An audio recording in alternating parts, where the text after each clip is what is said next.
The city appears to float. From above, it looks impossible: stone, palaces rising from water, streets without roads, a civilization balanced on timber and tide. For centuries, travelers believed Venice was a miracle of nature, a lucky accident of marsh and sea. But Venice was not born. It was engineered. And behind its creations stood a hidden dynasty, one that did not rule with crowns or armies, but with contracts, capital, and control of the sea. This is the story of how fear created innovation, how exile built an empire, and how the world's first artificial island became the blueprint for modern power. Venice begins with collapse. In the 5th century, the Western Roman Empire was disintegrating. As invasions swept across northern Italy, Roman citizens fled not toward fortified hills, but into a hostile lagoon. The Venetian lagoon was not land. It was mud, salt water, and shifting sandbanks. No army could march there. It was a place people hid, a temporary refuge, not a destiny. Yet survival demanded permanence. To live there, refugees had to do something unprecedented: create land where none existed. They drove millions of wooden piles deep into the seabed, alder larch creating foundations in the waterlogged soil. On top of these piles, they laid stone platforms. On those platforms, they built a city. This was not a natural island. It was an artificial one, assembled piece by piece through labor, engineering, and desperation. From its earliest days, power in Venice did not belong to kings. It belonged to families. As Rome faded, Venice quietly reorganized itself around trade. Geography forced it to look outward. With no farmland, Venice depended on exchange. With no army, it relied on ships. By the 9th century, a merchant elite had emerged. Families like the Contarini, Dandolo, and Morosini. They did not conquer territory, they controlled flow. Venice sat perfectly between the wealth of the East and the hunger of Europe. Spices, silk, grain, salt, glass, all passed through Venetian hands.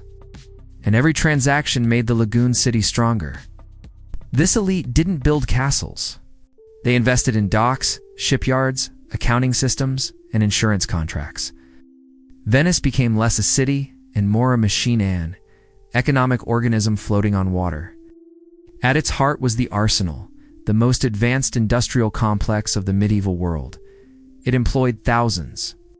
Ships were built using standardized parts and assembly line methods centuries before the Industrial Revolution. A warship could be constructed in days, not months. This was power engineering. The hidden dynasty understood something radical. In a world of collapsing empires, control of production mattered more than control of land. They institutionalized secrecy. Maps were classified. Navigational knowledge was guarded. Information was a strategic asset. And above all, wealth was recycled into the state. The merchant families merged public and private interests so completely that the city became their instrument and the island their fortress. But unlike feudal kingdoms, Venice expanded through infrastructure.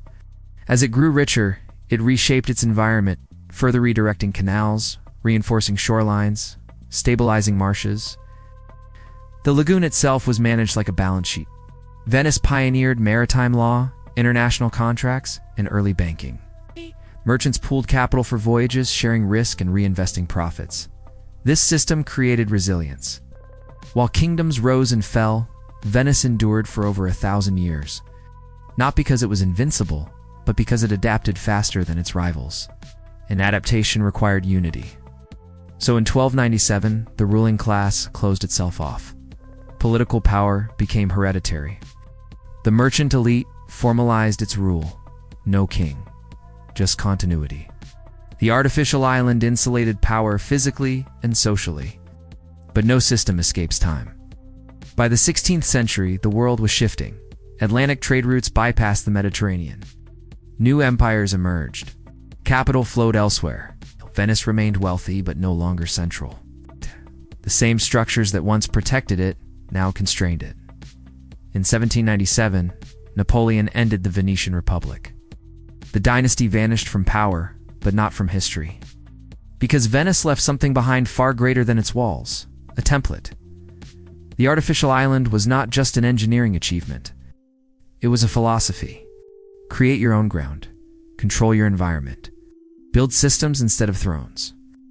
Modern artificial islands from Dubai to Singapore echo Venice's logic.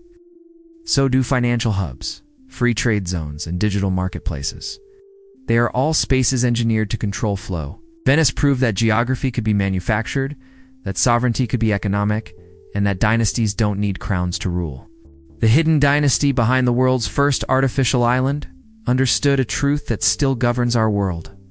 Power belongs not to those who inherit land, but to those who design systems. And long before steel, oil, or silicon, that lesson rose quietly from the water on an island that should never have existed.